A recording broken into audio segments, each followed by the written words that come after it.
Lucas 19, versículos 28 al 44. Era la última semana de la vida de Jesús en la tierra. Los 4 evangelistas dedican mucho tiempo a este espacio de tiempo de algunos días, alrededor de, estamos hablando de 7 u 8 días en general, y eso se nota porque, por ejemplo, Mateo deja un cuarto de su evangelio, es decir, un 25% de su evangelio para hablar solamente de esta última semana. Si dividimos en 4 el evangelio de Mateo, una parte de ese cuarto era dedicado exclusivamente a relatar los hechos consignados en la vida de Jesús en esta última semana.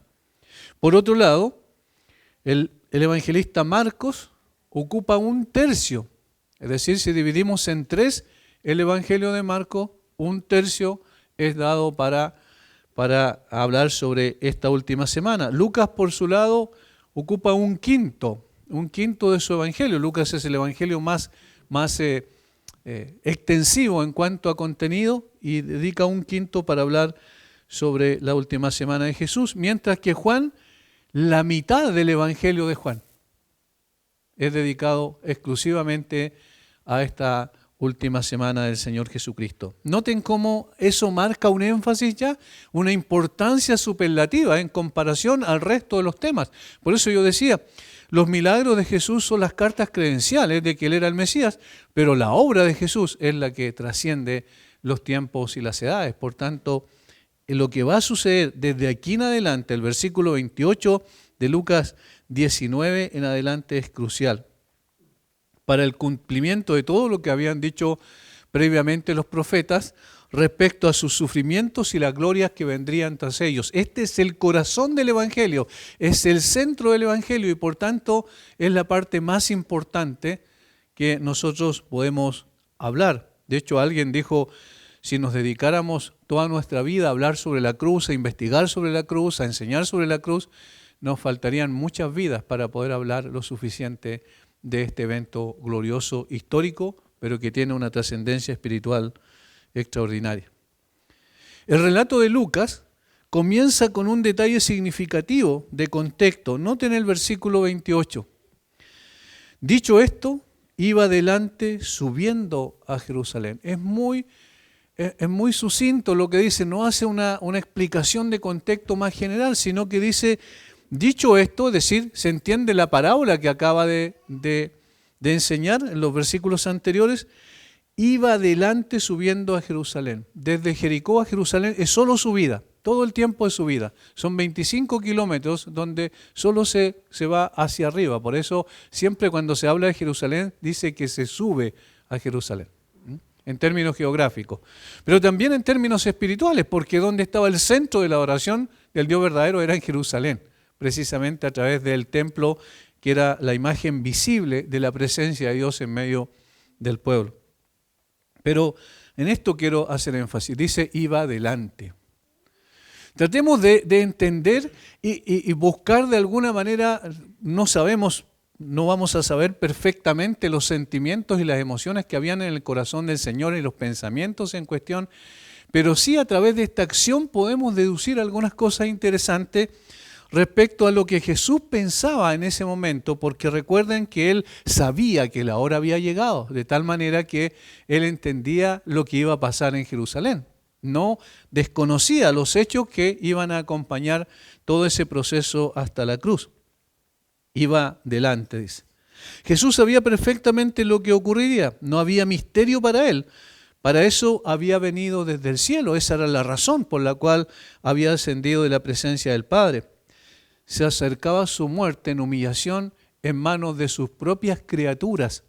Él sabía, conocía perfectamente ello. Sin embargo, ¿qué es lo que hace? Se pone delante de sus discípulos y la multitud. Porque Mateo nos dice que no solo iban sus discípulos, sino que había una multitud de personas que iban entrando con él a Jerusalén. Muchos venían de Galilea en ese peregrinaje que hacían los varones todos los años, al menos 3 veces en el año tenían que ir a Jerusalén. Era una obligación que ellos tenían desde el punto de vista religioso. Por consiguiente, esta era una de las fiestas principales, que era la Pascua, y venían con Jesús una multitud de personas que lo acompañaba. ¿Qué es lo que hace Jesús? Se pone delante de ellos. Y esto habla de su determinación. No se esconde, no se coloca atrás, no trata de pasar desapercibido entre la multitud, lo cual haríamos nosotros si sabemos que vamos a tener una complicación, un problema grave, que nada menos que terminaría con la muerte de él. Sin embargo, él da un paso adelante y va delante de la multitud. Esto habla de determinación, convicción de lo que tenía que hacer. Aquí también nos sugiere con fuerza la firmeza del propósito de Cristo. Había una certeza, esto es lo que tengo que hacer. ¿A qué vine a esta tierra? A eso precisamente. Entonces no voy a volver atrás. En otras palabras estaba diciendo al Señor, sino que tomó un paso y se adelantó a los demás. Con firmeza e inteligencia, con pleno conocimiento de la indignidad y la muerte que le esperaban, nuestro Señor partió y tomó la dirección de su pequeño grupo, en el caso de los discípulos, y también la multitud que lo seguía camino a Jerusalén. Esta firmeza es de inmensa importancia para nosotros en la aplicación práctica. ¿Por qué? Porque si había la más mínima vacilación en el carácter de Cristo, estaríamos hasta el día de hoy completamente perdidos. Si el Señor hubiese dicho en ese momento, no, hasta aquí nada más yo llego, no voy a la cruz, entonces no tendríamos ninguna esperanza de salvación. Y lo que estaríamos haciendo ahora carecería de toda importancia. Porque simplemente estaríamos hablando de algo religioso, pero que no tendría ninguna significación respecto a la salvación del alma. Porque si el Señor no iba a la cruz, entonces no hay salvación. Pero para nuestro Señor, el hacer la voluntad del Padre no solo indicaba que descendiera del cielo renunciando a sus prerrogativas divinas por un tiempo, sino que debía escalar la cruz de vergüenza para dar su vida por aquellos que le aborrecían. Esto es lo que pocas veces nosotros meditamos. El hombre aborrece naturalmente al Dios de la Biblia. No, el hombre ama a los ídolos que él mismo crea en su imaginación, pero al Dios verdadero lo odia. Es un aborrecimiento natural que brota del corazón humano. Sin embargo, el Señor vino y fue adelante para morir por ellos y por nosotros, ¿cierto?, en la cruz. Esto habla de su amor incondicional. Así como habla de su determinación y convicción, el ponerse delante habla también de su amor incondicional. Del mismo modo, se pone al frente como el pastor oriental lo hacía con sus ovejas, porque nosotros tenemos el concepto de alguien que cuida ovejas o corderos acá en el sur y es al revés. Es decir, va arreando, como se dice normalmente, va arreando sus ovejas o sus animales en general, pero el pastor oriental iba delante de sus ovejas. Él era el que iba guiando a sus ovejas, de tal manera que sus ovejas oían su voz, como dice en Juan capítulo 10, en la metáfora del pastor, y sus ovejas lo siguen. Él va delante de ellos. Esto habla de un liderazgo que guía a los suyos. Los debía guiar hacia la cruz donde él primero, bebería la copa de la aflicción en lugar de ellos. Era necesario ir por ese lugar, porque no hay salvación si primeramente no hay sacrificio. No hay corona si primeramente no hay cruz. Y eso es lo que el Señor iba marcando como guía de su pueblo. A partir de allí, esa predisposición del Señor de poner su rostro como pedernal y caminar por la cruz, se relatan los hechos referidos a lo que comúnmente se conoce como la entrada triunfal en Jerusalén. Pero ese es un subtítulo puesto mucho después, digamos, en la historia de la iglesia. No es un subtítulo, ninguno de los subtítulos es inspirado por el Espíritu Santo, por lo tanto trata de reflejar lo que es el tema en cuestión de lo que va a decir. No siempre se ajustan al texto, pero en este caso podríamos decir que sí, aunque el sentido es mucho más profundo que eso. ¿Por qué?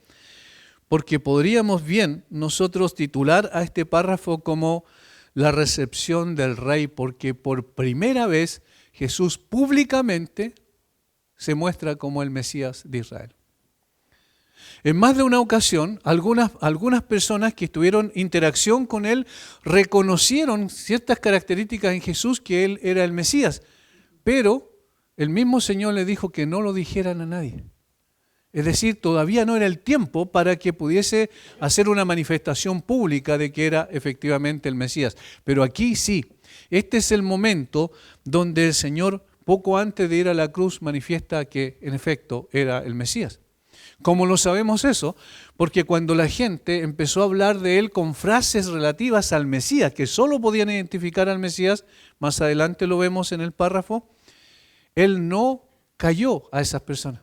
No le dijo guarden silencio, sino que por el contrario, él dejó que lo hicieran libremente. Incluso rebatió a los fariseos cuando le dijeron que reprendiera a sus discípulos. Y él le dijo, si estos callaran, las piedras hablarían. De tal manera que es la manifestación, esta entrada del rey a Jerusalén que estaba profetizada también. Y que toda la coronación de los reyes, por ejemplo, en Israel se hacía de esa manera. Es decir, entraban a Jerusalén y al monte de Sión normalmente para que en ese lugar fuesen coronados como reyes de Israel. Por lo tanto, aquí hay una expresión evidente de que Jesús era el Mesías y él quería declararlo abiertamente a todo el mundo, que todos se dieran cuenta. ¿Con qué objetivo? Y aquí vemos claramente el objetivo, lo deducimos porque él quería que nadie pudiese decir no tengo idea, no tenía idea que Jesús era el Mesías. Porque además de todos los hechos que marcaban aquello, que tenía poder y autoridad sobre el mundo espiritual, sobre las enfermedades, tenía también poder y autoridad sobre la naturaleza. Todos los milagros que él hizo muestran eso, incluso sobre la muerte. Más aún, él mismo ahora declara a través de esta expresión de manifestación de poder y autoridad que él era efectivamente el Mesías. Y esto entonces podríamos decir que es la recepción del rey. Lo veremos este texto a través de 3 proposiciones sugerentes derivadas del texto. Primero, veremos el carácter del rey. Segundo, la aclamación del rey. Y tercero, el lamento del rey. Estas 3 cosas al menos podemos tener aquí. Por supuesto, indagando más se pueden ver muchas otras cosas, pero en esencia son estas tres cosas. El carácter del rey, la aclamación del rey y el lamento del rey. ¿Por qué le colocamos, cierto, como lo definimos como el rey? Porque eso era el Mesías. El Mesías era un rey que había sido prometido a Israel por el Señor. Y nosotros lo entendemos en forma mucho más amplia como el Salvador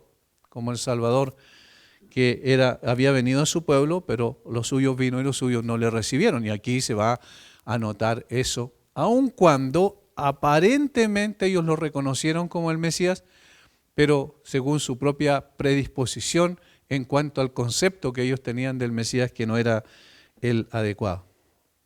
Primero entonces vamos a ver el carácter del rey. Versículos 29 al 34.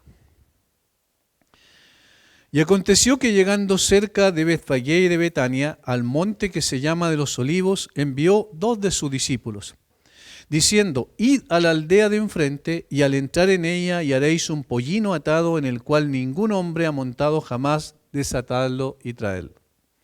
Y si alguien os preguntare, ¿por qué lo desatáis? Le responderéis así, porque el Señor lo necesita. Fueron los que habían sido enviados y hallaron como les dijo. Y cuando desataban el pollino, sus dueños le dijeron, ¿por qué desatáis el pollino? Ellos le dijeron, porque el Señor lo necesita. Esta es una revelación narrativa, ¿cierto?, de los hechos, es decir, describiendo lo que aconteció. Pero en los detalles están las cosas interesantes en este caso, porque no son al azar. Los detalles que mencionan aquí no es que simplemente el evangelista estaba rellenando para poder contar lo que pasó, sino que cada uno de los detalles tiene una significación especial, especialmente, valga la redundancia, cuando se trata de la descripción del Mesías. Porque a través de lo que Jesús hizo podemos conocer su carácter, a través de la manera en que Él actuó y demandó que se hicieran las cosas en ese momento, vemos partes de lo que era su carácter que lo representaba precisamente como un rey. Todo el relato apunta a Jesús como el Mesías. Su carácter es visible a través de los detalles que describen la escena. Estos detalles dan cuenta de un conocimiento perfecto por parte de Jesús. Notemos los detalles. Dice, aconteció llegando cerca de Betfagé y de Betania, aparentemente estas dos ciudades estaban una frente a la otra cuando iban subiendo hacia el Monte de los Olivos. Estamos hablando de que estaban a 3 kilómetros aproximadamente cuando llegaron a esas aldeas de Jerusalén. De hecho, Juan complementa esto y dice lo que pasó en el intertanto. Jesús pasó a Betania y visitó a Lázaro y a sus hermanas, que tenía una relación especial con ellos, y luego de allí salieron para ir a Jerusalén. Por lo tanto, estos detalles tenían que ver con un asunto geográfico para más o menos delimitar el lugar donde iba el Señor Jesucristo y sus discípulos. Dice que iba al monte que se llama de los Olivos y envió 2 de sus discípulos diciendo, id a la aldea de enfrente y al entrar en ella hallaréis un pollino atado, en el cual ningún hombre ha montado jamás, desatadlo y traedlo. Noten el detalle allí. Y tratemos de pensar o intentar retrotraernos en el pensamiento hacia ese tiempo. Jesús va con sus discípulos en el camino y le dice, vayan a la aldea de enfrente, se supone Betfagé, vayan a esa aldea de enfrente y van a encontrar exactamente esto. Porque Jesús no dice, si es que encuentran un pollino. No sé si entienden la diferencia. Sino que dice que hallaréis un pollino atado. O sea, Él exactamente le dice lo que iba a ocurrir. No le dijo si es que encuentran un pollino, es una afirmación sobre lo que hallarían exactamente. Esto muestra que Jesús es absolutamente soberano, lo que implica que no es un mero observador de los acontecimientos, sino uno que preordena los acontecimientos de acuerdo a su propósito. Cada uno de los detalles que muestra, por ejemplo, si vamos a Mateo, también vamos a encontrar que hay algunos otros detalles allí complementarios. Como bien sabemos, los evangelios son complementarios entre sí, que alumbran mucho más todavía. Mateo capítulo 21. Versículo 1. Cuando se acercaron a Jerusalén y vinieron a Betfagé, al monte de los Olivos, Jesús envió 2 discípulos, diciéndoles, id a la aldea que está enfrente de vosotros, y luego hallaréis una asna atada y un pollino con ella. Aquí Mateo dice que también estaba la madre del pollino. Lucas simplemente apunta al pollino. Con ella dice, desatadla y traédmelo. Y si alguien nos dijere algo, decid el Señor los necesita y luego los enviará. Mateo menciona casi lo mismo que Lucas, añadiendo algún detalle más, pero interesante. Lo que quiere destacar en cada uno de los casos es que Jesús sabía exactamente lo que iba a ocurrir. Una aldea, ni por muy pequeña que sea, tiene que haber tenido algún distintivo para que el Señor Jesucristo o para que el Señor, ¿cierto?, como un hombre más, pudiese saber exactamente lo que iban a encontrar, a dónde debían ir y lo que tenían que hacer. Era necesario que tuviese un conocimiento previo de lo que iba a pasar. Algunos dicen que Jesús acordó lo que iba a hacer con los dueños del pollino previamente. Sin embargo, esto tendría que incluir todos los detalles. La pregunta que hacen los dueños, su reacción ante la acción de los discípulos, lo cual parece bastante inverosímil. Es decir, como si se preparara una escena anteriormente para que después se ejecutara. Eso no tiene mucho sentido, ¿verdad? Es mucho más lógico pensar que el Señor sabía exactamente lo que iba a acontecer, el lugar donde estaba el pollino, el asno, ¿cierto? Y además, la reacción que van a tener los dueños frente a aquella orden que Él le había dado a sus discípulos. Estos detalles hablan de que Él tiene control sobre los acontecimientos, sobre los hechos. No es un observador cósmico como las personas piensan. Hay una teoría teológica que dice que el Señor sabe lo que va a pasar y por eso entonces lo puede anticipar. Pero más bien, cuando hablamos de soberanía, es decir, que el Señor preordena los acontecimientos para que sus propósitos se cumplan. Eso es mucho más lógico pensar. Y estos detalles nos hablan de aquello. Hay conocimiento perfecto o omnisciencia, como le llamamos también, y en el contexto mayor de lo que debía suceder al final de esta semana, encaja mucho mejor esta apreciación. Es decir, que el Señor sabía exactamente, que tiene control sobre todas las cosas, tiene control sobre los acontecimientos y entonces anticipa lo que va a suceder porque Él lo ha preordenado. Esto es soberanía. Esta es soberanía. ¿Y por qué encaja mejor con los acontecimientos? Porque recordemos el contexto mayor, es decir, Jesús iba a morir en la cruz, en el lugar de los pecadores, y sus discípulos ya a esa altura tienen que haber ido pensando un poquito en todas las veces que el Señor Jesucristo anticipó que Él tenía que ir a Jerusalén y ser entregado en manos de los pecadores y morir crucificado y resucitar al tercer día. Recuerden que el Señor al menos 4 veces antes ya había anticipado eso. De tal forma que algo estaba pasando en la mente de los discípulos a esas alturas que más adelante se manifiesta de una forma mucho más directa en Juan capítulo 13 en adelante, donde los discípulos comienzan a preocuparse mucho respecto a lo que iba a pasar con su maestro. Hasta este momento todavía los discípulos tienen la expectativa, igual como los demás, que el Señor iba a manifestar su reino en ese mismo momento, iba a tomar el control sobre Jerusalén, iba a expulsar a los romanos, iba a liberarlos del yugo de esclavitud de Roma, política y militarmente, y entonces iba a establecer su reino desde Jerusalén. Eso, recuerden, era la razón por la cual dio la parábola anterior. Recuerden, el jueves pasado hablamos de eso. Por lo tanto, aquí encaja mucho más en el sentido de que Jesús estaba preparando a sus discípulos para que pudieran afrontar lo que vendría en una semana más, que era la muerte en la cruz. Con esto Jesús les estaba mostrando que Él tenía el control de todo lo que acontecería. Por tanto, no deberían desesperar por lo que pasaría posteriormente. En otras palabras, los estaba preparando emocionalmente para que aceptaran lo que iba a ocurrir, porque lo que iba a ocurrir, lo más trágico, lo que iba a morir él en la cruz, no era un acontecimiento al azar. Estaba bajo su control y su autoridad. Y eso era muy importante que los discípulos lo supieran. Si tenía control sobre detalles pequeños como estos, ¿cuánto más sobre los más importantes? Este detalle habla de que el que ingresaba a Jerusalén era mucho más que un profeta, como muchas veces lo percibían los judíos. Era mucho más que un rabí o un gran maestro en Israel. Era mucho más que eso. Era el rey soberano. Y el único soberano en el sentido esencial, ¿quién era? Dios. No hay nadie más que sea soberano, más que Dios. ¿Por qué? Porque soberano significa que tiene la capacidad de hacer lo que quiera, cuando quiere, con quien quiera y donde quiera. Y eso solamente es una prerrogativa divina. Ninguno de nosotros es soberano.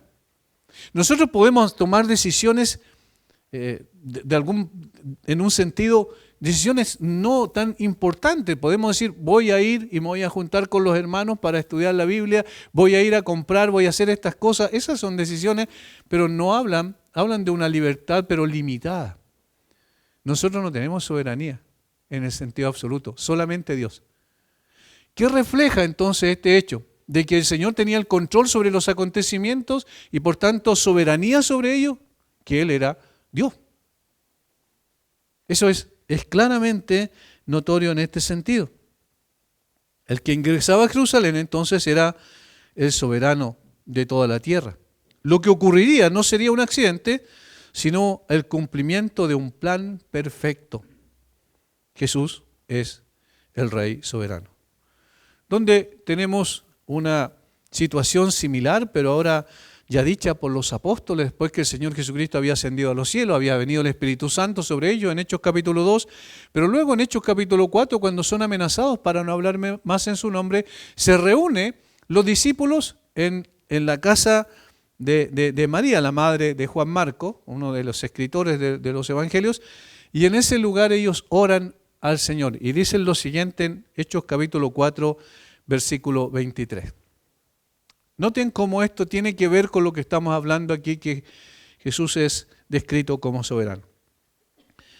Y puestos en libertad vinieron a los suyos y contaron todo lo que los principales sacerdotes y los ancianos les habían dicho.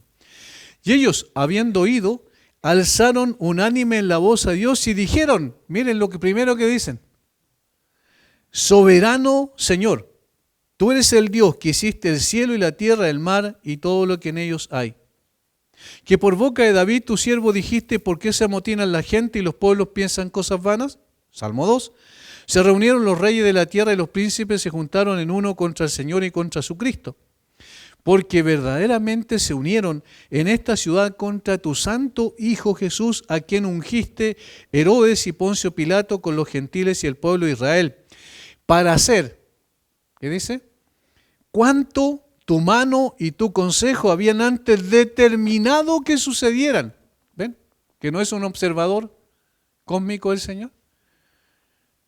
Para hacer lo que antes habías determinado que sucediera. Eso es muy importante que lo entendamos. La soberanía de Dios es absoluta. La soberanía de Jesús es absoluta. Todos los acontecimientos relativos a la cruz de Jesús habían sido preestablecidos por el Señor. Todos los acontecimientos que rodean ese evento principal también, aún los detalles más pequeños, y más adelante lo vamos a ver en el sentido de que era algo que Dios había incluso a través de un profeta anticipado con exactitud lo que iba a ocurrir aquí. Juntamente con esto, vemos en la narración que Jesús escogió un pollino para su entrada más importante en su ministerio terrenal. Y eso es interesante, porque ¿cómo entraban los reyes a las ciudades más importantes? Por ejemplo, los césares a Roma, o en este caso los reyes de Israel a Jerusalén. ¿Cómo entraban normalmente? Montado en un caballo blanco, en un corcel espléndido, lo más adornado posible. Entraban con su armadura, entraban con su espada, entraban con una pompa tremenda donde todo era evidente, era autoridad y poder lo que manifestaban. Pero miren el contraste. El mismo rey soberano, ¿qué es lo que hace? Escoge un animal que lo que menos tenía era dignidad. Un burro. Escoge un animal que manifiesta y que es un animal de carga y entonces estaba para el servicio. Pero aquí hay una fusión, no es un contraste, no es una paradoja, es una aparente contradicción, pero no es un contraste, es una, ¿cómo diríamos? Es una fusión. ¿Por qué? Porque el mismo que es soberano y que tiene control sobre todas las cosas y no depende de nadie ni de nada, de nada que ocurra, ni los acontecimientos lo toman por sorpresa, el que tenía el control sobre todas las cosas, al mismo tiempo es el rey humilde. Y esta es la segunda característica que vemos.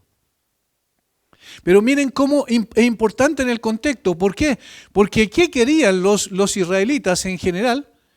Los que posteriormente lo aclaman, ¿qué es lo que querían? Que él estableciera su reino en ese momento.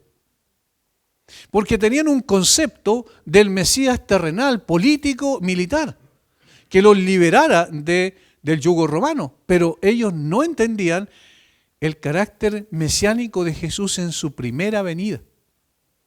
Ellos miraban todos los acontecimientos, las profecías respecto al Mesías en el Antiguo Testamento como un cumplimiento nada más, pero no entendían que muchas veces las profecías del Antiguo Testamento tienen un doble o un triple cumplimiento inclusive.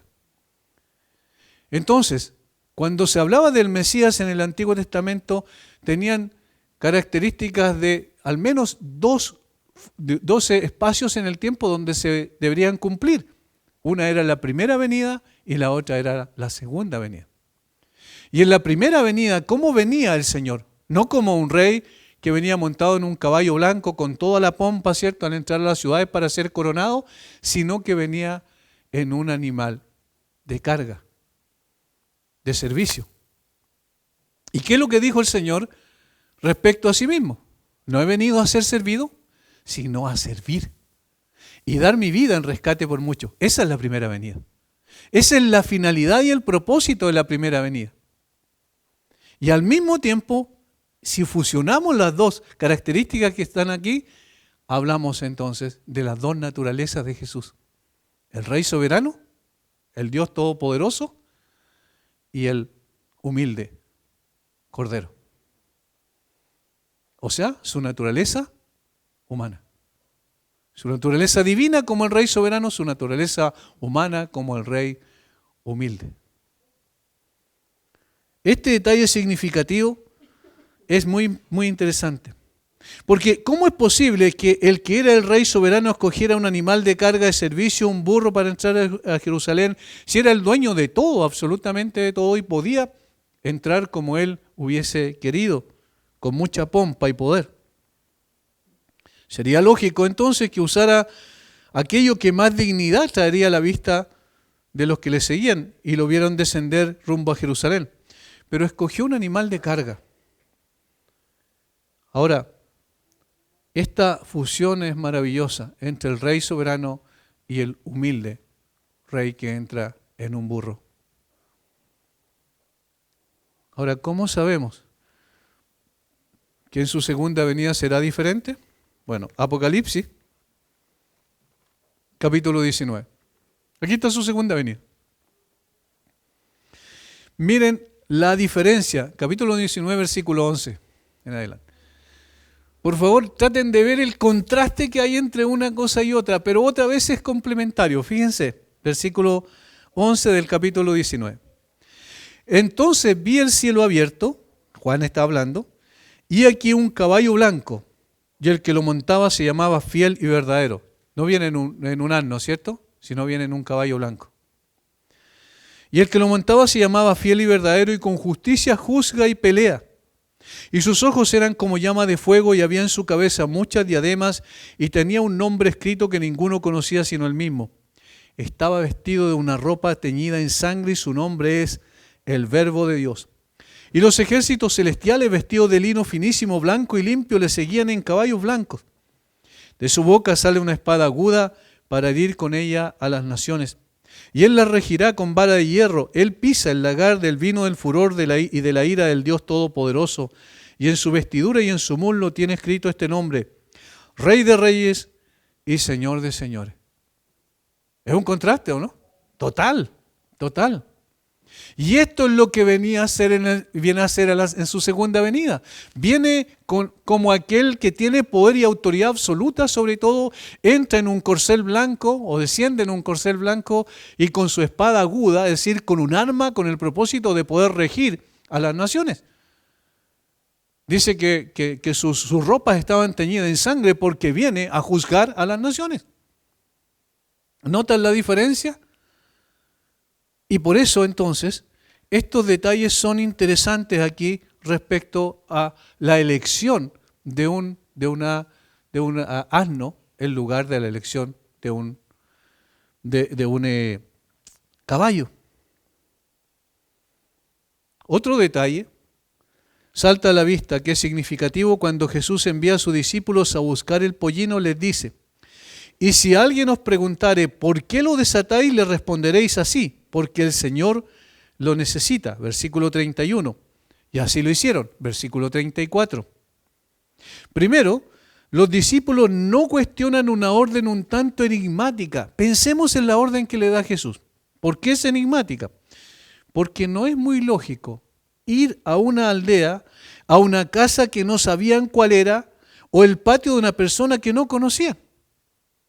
Entrar y desatar un animal propiedad de esa persona desconocida. Y cuando preguntaren con toda razón sus dueños, ¿por qué hacen esto?, entonces ellos simplemente respondieran: porque el Señor lo necesita. No es muy lógico, ¿verdad? Ahora, lo interesante de eso es que los discípulos no pidieron explicaciones a Jesús. No preguntaron: ¿pero dónde vamos, Señor? Dinos exactamente a qué lugar. Simplemente fueron.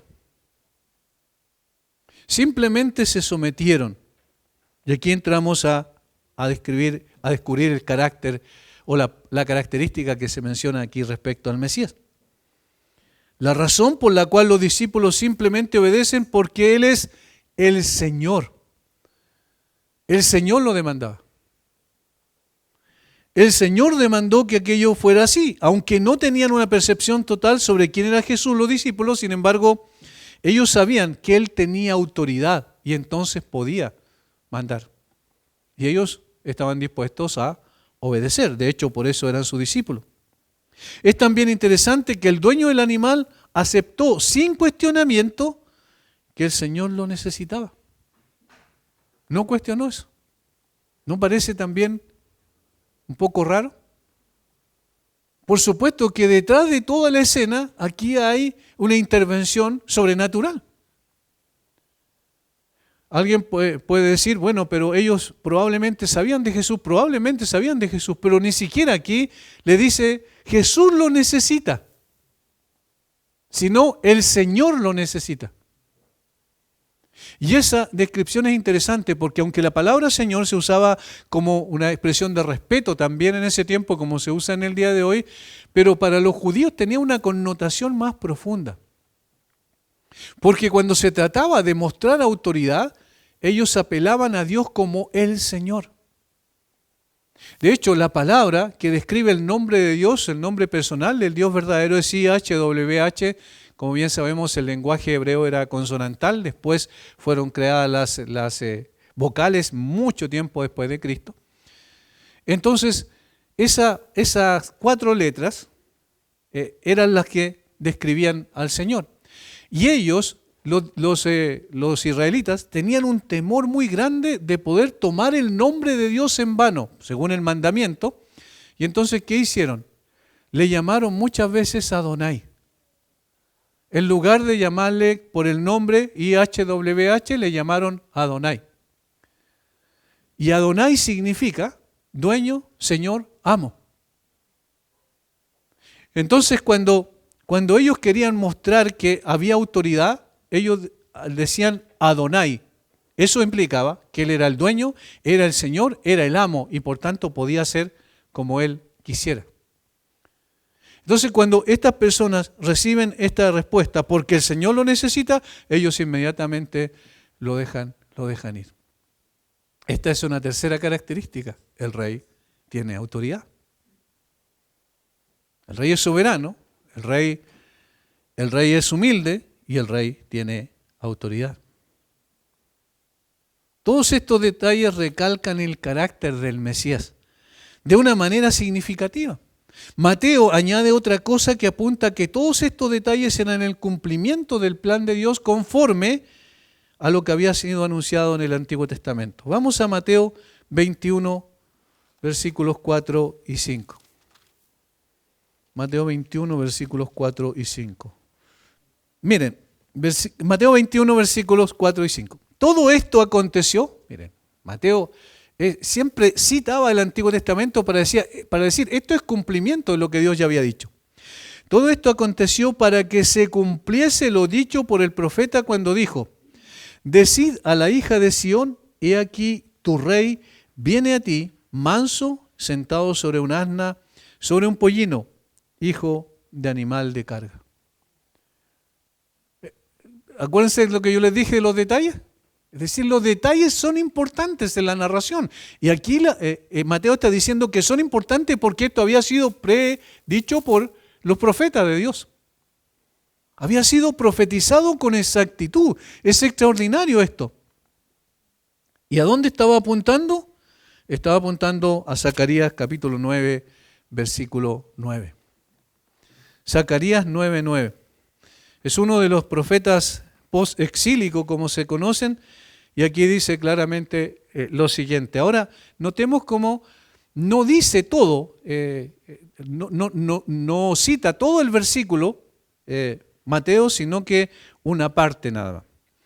Dice Zacarías 9:9, alégrate mucho, hija de Sión, da voces de júbilo, hija de Jerusalén.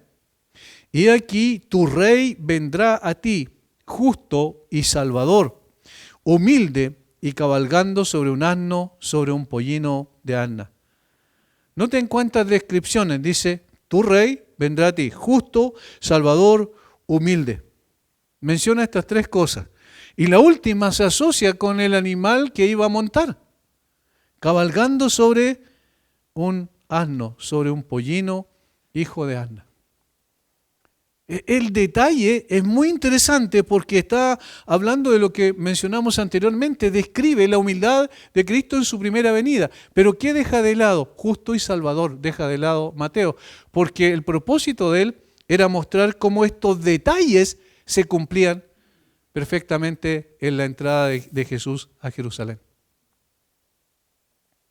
De esta manera da importancia especial a los detalles que apuntan a qué cosa, al cumplimiento perfecto del plan de Dios.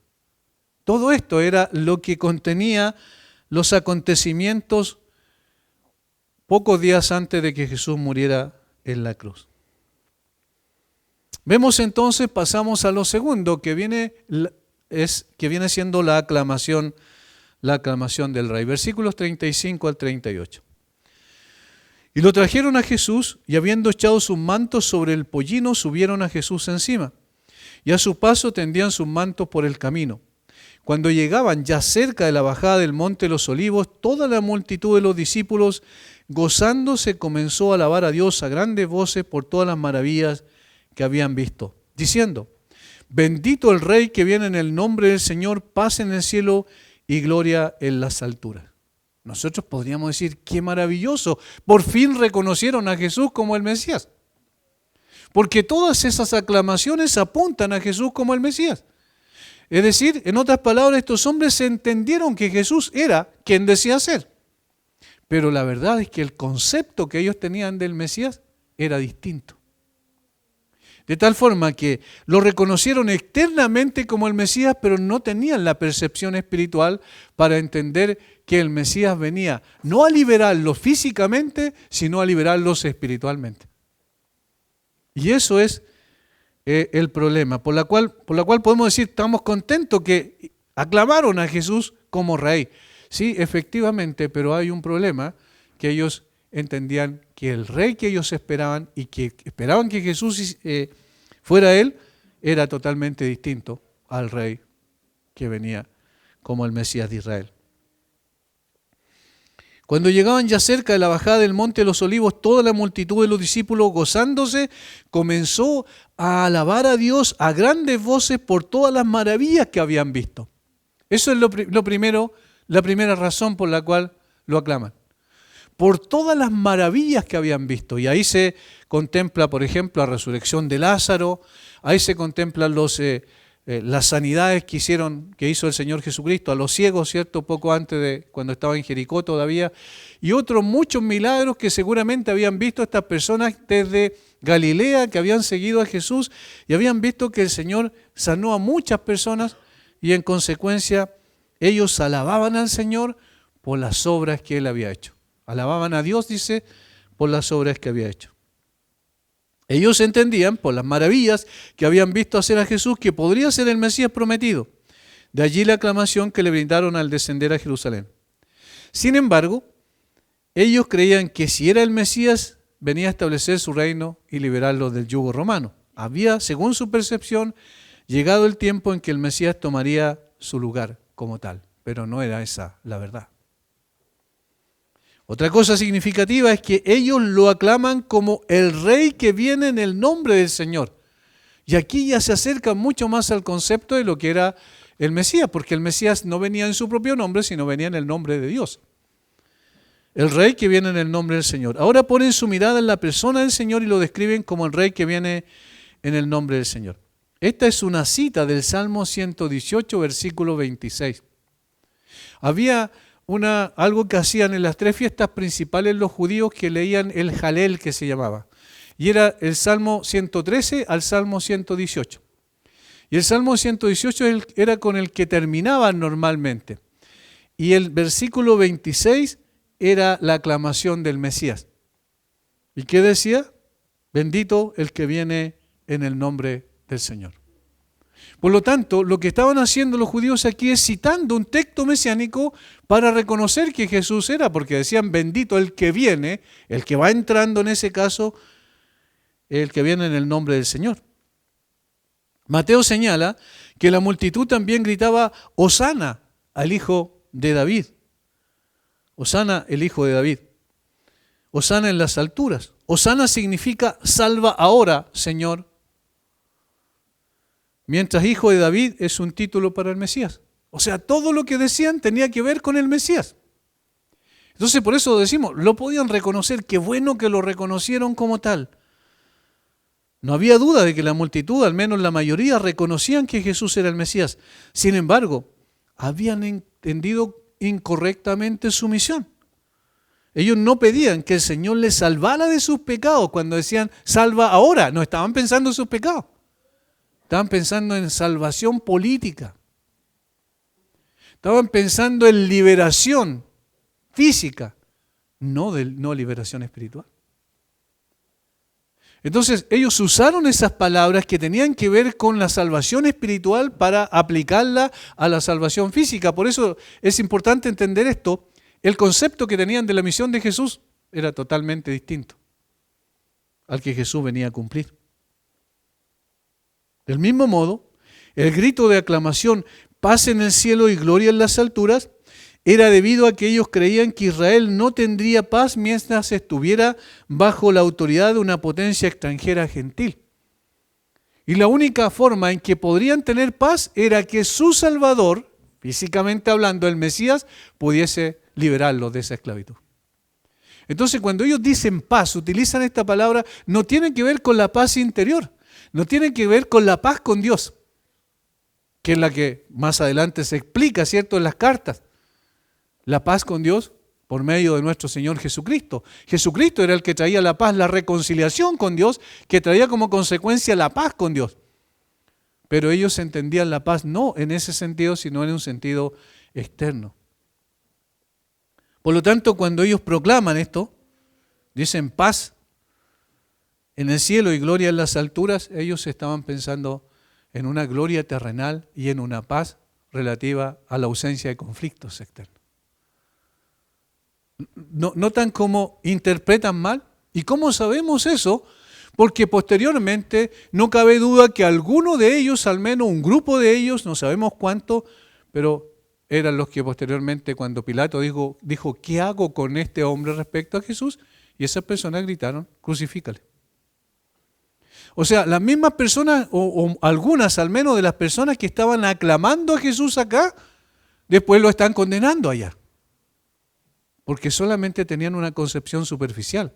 Cuando vieron que había sido apresado por Pilato y que no se defendió frente a Pilato y que no sometió a Pilato por la fuerza, entonces ¿qué pensaron? Este no es el Mesías. Crucifícale. Pero antes dijeron, es el Mesías, porque entendieron que entraba a Jerusalén para tomar posesión de su reino y desde allí liberarlos de la condición en la que se encontraban. Pero noten que no estaba pensando en términos espirituales.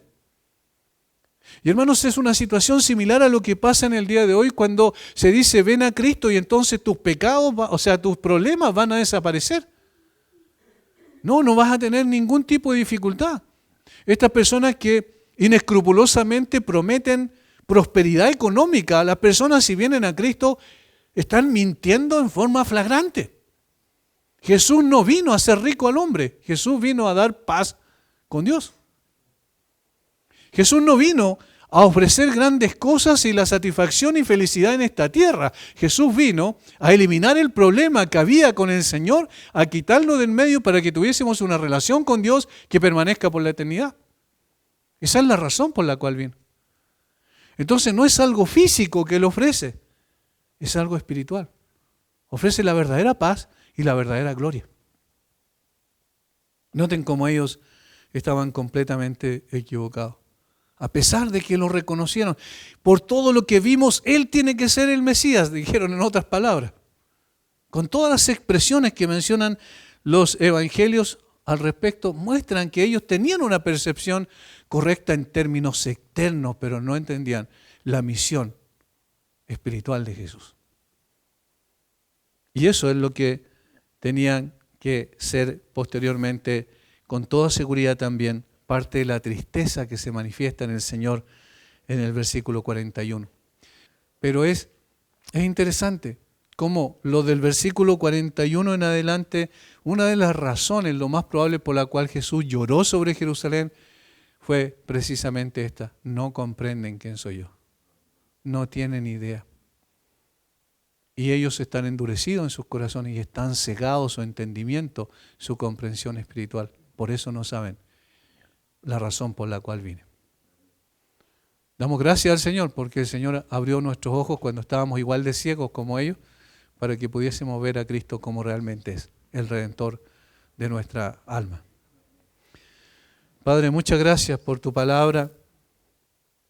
Gracias por esta maravilla, Señor, que tú haces a través de revelarnos tu palabra. Los acontecimientos históricos, narrativos, nos llevan también a entender un poco más de quién eres tú. Y al mismo tiempo nos ayudan a poder, Señor, darte gracias, alabanza, gloria y adoración por tu carácter precioso y por tu obra perfecta. Gracias, Señor, por lo que haces, por lo que has hecho y por lo que harás también en nuestras vidas, en este proceso de transformación que se inicia cuando Cristo viene a nuestra vida. Bendice a nuestros hermanos. En el nombre de Jesús. Amén.